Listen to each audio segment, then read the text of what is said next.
کا وقفہ.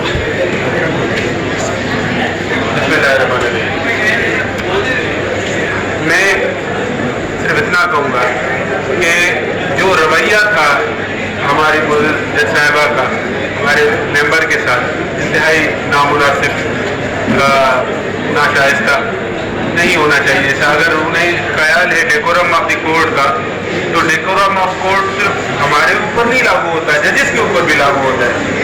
حضرت علی کرم اللہ وجہ کا قول ہے کہ جب آپ دیکھیں کہ منصف کی آواز خدے کی آواز سے زیادہ ہے تو آپ کبھی بھی آپ انصاف کی توقع نہیں کے رکھیں. وہاں پہ آپ کو انصاف نہیں مل سکتا. یہاں پہ یہ بات حقیقت ہے کہ ریٹائرڈ ججز کو رکھا جاتا ہے اور ذہنی طور پر جو کہ ریٹائر ہوتے ہیں, نہ صرف جسمانی طور پر ذہنی طور پر بھی ریٹائر ہوتے ہیں, ویل چیئر پہ آتے ہیں. کبھی کیا مطلب زندگی کا مقصد صرف پیسے کمانا اگر سمجھ رکھا انہوں نے. اللہ تعالیٰ انہیں ہدایت دے گا. جہاں تک عامر بھائی کی بات ہے, عامر نواز بھائی ہمارے سیکرٹری ہے, ان کی اگر انہوں نے کچھ کیا ہے تو ان کی کوئی بدنیتی شامل نہیں ہے اس میں. انہوں نے اپنے طور پر جو بہتر سمجھا وہ کیا. انہیں تکلیف کا اندازہ تھا ہمارے گلفراز کٹک صاحب کی فیملی کے ساتھ جو بار بار جیل میں جا رہے تھے, جو واقعات تھے. ہم سب یہاں پہ بزی تھے. سارا کا سارا الزام ان کے اوپر اکیلے ڈالنا بھی ایک غلط بات ہے.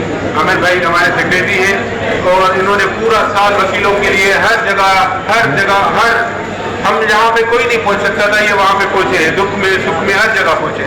اس چھوٹی سی ایک غلطی کی وجہ سے سارے کی ساری کی محنت پہ پانی پھیرنا ایک غلط اقدام ہے میرے خیال میں ذاتی طور پر. باقی میں مطالبہ کرتا ہوں چیف جسٹس صاحب سے, ہم آنے والی باڑی میں یہ رکھیں گے. اس وقت ان کا ہے 31 دسمبر تک, تو ریزولوشن پاس کریں ایسے ججز کے خلاف جو کہ نہ صرف ذہنی طور پر جسمانی طور پر ریٹائرڈ ہیں اور نفسیاتی ہیں, اور ہمارے وکیلوں کی ہمارے نمائندوں کی ساتھ جو ناانصافی ہو رہی ہے ان سب کے لیے ہم بھرپور آواز اٹھائیں گے, اٹھاتے رہیں اور اٹھاتے رہیں گے انشاءاللہ تعالیٰ. آپ سب کا بہت شکریہ. Thank you. میں اشفاق گیلان صاحب ریکویسٹ کروں گا کہ وہ آئیں.